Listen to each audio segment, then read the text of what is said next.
wall tap. Oh God. Yeah, hit it up. When you're a walrus.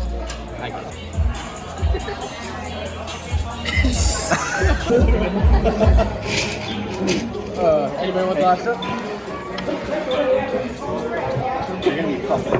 Good morning. We're going to Supercross today.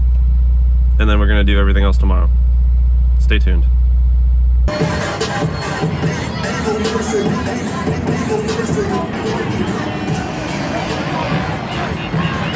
Looks like Cooper will get down. This is a heat race, though. Let's see what he runs faster. He's done well here in the past.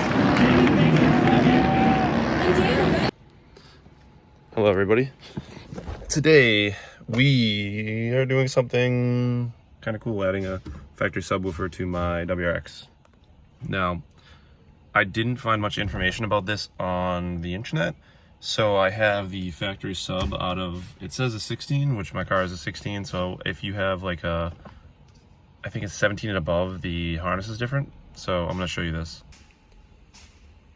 There's the part number. So if you guys need that, that is the harness that you will need to get to have this work. I got mine at the local Quirk dealer for 116 bucks. And it will work if you have an aftermarket head unit. This is what I was worried about because I was not sure.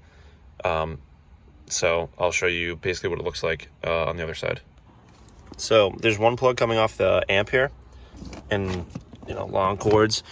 So back here is where this gets interesting.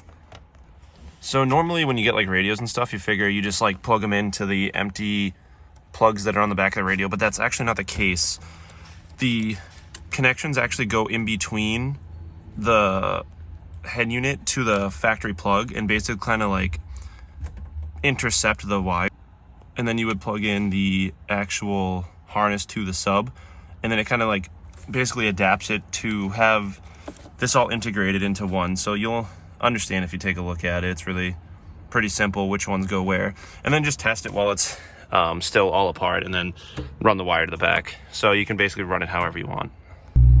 So in conclusion, I would say that the sub is definitely powerful enough to get the sound that I wanted.